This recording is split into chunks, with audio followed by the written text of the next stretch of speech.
Thank you, Mr. Chairman. Mr. Secretary and General Kane, let me begin by thanking the men and women of the United States military for their service and their bravery. I recognize that our service members have performed with extraordinary courage and tactical skill, and they've done incredible things that our country has asked them to. Their professionalism and selfless service are not in question and never have been. What is in question is the purposes and the strategic direction of this war. Mr. Hegseth, as Secretary of the Department of Defense, you are ultimately responsible for the conduct of the Iran war. Any unvarnished review of what is happening right now in the Middle East would reveal a geopolitical calamity, a strategic blunder resulting in worldwide economic crisis. The result of Trump's war of choice is a serious, self-inflicted wound to America. It will take years and a new administration to recover from the grave damage to our standing in the world, as well as our economy and our military. We must remember that 13 Americans have been killed in action, hundreds wounded, and thousands of civilians killed, including more than 100 school children. The risk of this conflict was foreseeable. I'm certain that the Department of Defense knew that it was likely that in a war with Iran, Iran would create an international economic crisis by blocking the Strait of Hormuz and thus stopping 20% of the world's oil. Was this existential threat considered? Apparently not. During the 60 days of Trump's Iran war, critical munitions have been expended at an alarming rate, depleting magazine levels below what is thought necessary to hold China at bay. It will take years and tens of billions of dollars to restock. A significant part of the necessary Navy and Marine force in the Pacific has been removed and sent to support the Iran war. Our support of Ukraine has suffered as supplies and defense systems are diverted to the Iran war. America has lost irreplaceable aircraft, radar systems, and strategic bases have been shown to be vulnerable. The continued lengthy deployment of ships, equipment, and personnel has sacrificed readiness. We know what we have lost, but what have we gained?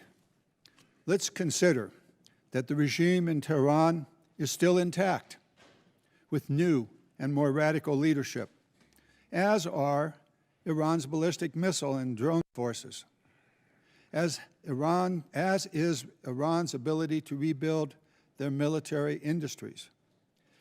Also, as is Iran's coordination with China, Russia, and North Korea, and Iran's ability to choke off global energy supplies, and their stockpile of highly enriched uranium, which they only built after President Trump shredded President Obama's Iran deal in 2017. Secretary Hegseth, you have been lying to the American public about this war from day one, and so has the President. You have misled the public about why we are at war. You and the President have offered ever-changing reasons for this war. You've misled the public about the progress of the war. While the military has executed this war with tactical success, the strategy has been an astounding incompetence, doing immense economic damage to America. Mr. Chairman, and the Mr. world. Chairman, with the personal attack on the Secretary, he should have an opportunity to respond. He certainly Thank will you. when No, at the time I you're am doing it. finished. It's the gentleman's time. He can use it as he sees fit and add an extra 5 seconds to Mr. Garamendi's time. Thank you. You and the President are ever-changing reasons for the war. You have misled the public about the progress of the war. While the military has executed this war with tactical success, the strategy has been an outstanding example of incompetence. This war of choice is a political and economic disaster at every level. Despite the President's promise to lower the cost of living, gas prices are up 40%, and inflation is soaring, so much for lowering the cost of living. The President has got himself and America stuck in the quagmire of another war in the Middle East. He's desperately trying to extricate himself from his own mistakes. It is in America's, and indeed the world's interest, that he succeed. in that. I yield back. Gentleman yields back. Chair, and I recognize the gentleman from Virginia, Mr. Whitman. Thank you, Mr. Chairman. I'd like to thank our witnesses for joining us today. General Kane, Secretary Hegseth, Mr. Hurst, thank you so much. I want to go to a statement I've been making here for the last several years, and that is we are in the most dangerous national security position that this world has been in since 1939. And we know that it's a critical effort that we undertake to make sure we can deter through the concept of peace through strength. Ms. Secretary, I'd like to start with you. We know that peace through strength has a number of tenets. I think the most important of those is presence. And we know that the United States has the Marine Corps Amphibious Ready Group, Marine Corps Expeditionary Unit, that provides us that presence. We know there are over 2,000 Marines and an aircraft combat unit that are on board those vessels, and they let us do a number of different things. That's the crisis response team that gets to go around the world. Today, as we speak, we have 3 ARGMUs that are deployed around the world. Unfortunately, that's an anomaly. It should be standard. Secretary Hegseth, the President and the combatant commanders need maximum flexibility to respond in multiple places at multiple times to combat and deter these threats. I just want to get your perspective on your goal to make sure we have a persistent 3.0 ARGMU presence, and to look at how are we going to make sure through our shipbuilding plans that we assure that we have the adequate number of amphibs that are being built. I think that number is probably right around 40.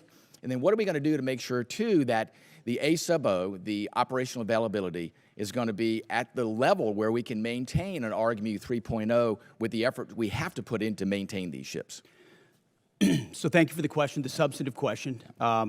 Ultimately, we support 3.0 ARGMU. That presence right now gives us a lot of flexibility. Yeah. And this budget supports moving in that direction to ensure that this administration and future administrations have that kind of strategic flexibility with the incredible capabilities the ARGMU provides. We saw it in Southern Spear. We saw it on the Maduro raid. We see it right now. It's a persistent capability. So I think you'll find our shipbuilding investments to meet that as well. But if I may. Sure. Yeah. I didn't get a chance. I didn't see a question in the statement from the congressman.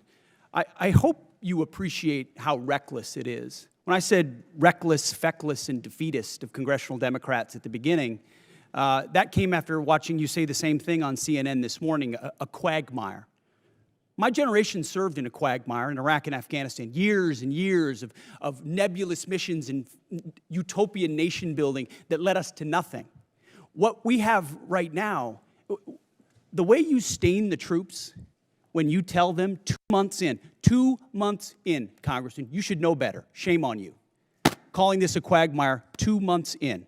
The effort, what they've undertaken, what they've succeeded, the success on the battlefield that creates strategic opportunities, the courage of a president to confront a nuclear Iran, and you call it a quagmire, handing propaganda to our enemies, shame on you for that statement. And statements like that are reckless to our troops. Don't say I support the troops on one hand, and then a 2-month mission is a quagmire. That's a false equivalation. Who are you cheering for here? Who are you pulling for? Our troops are doing incredible work. They've done incredible things for the entirety of this mission and achieved incredible battlefield successes. And you sit there and go on TV for your clickbait about quagmires.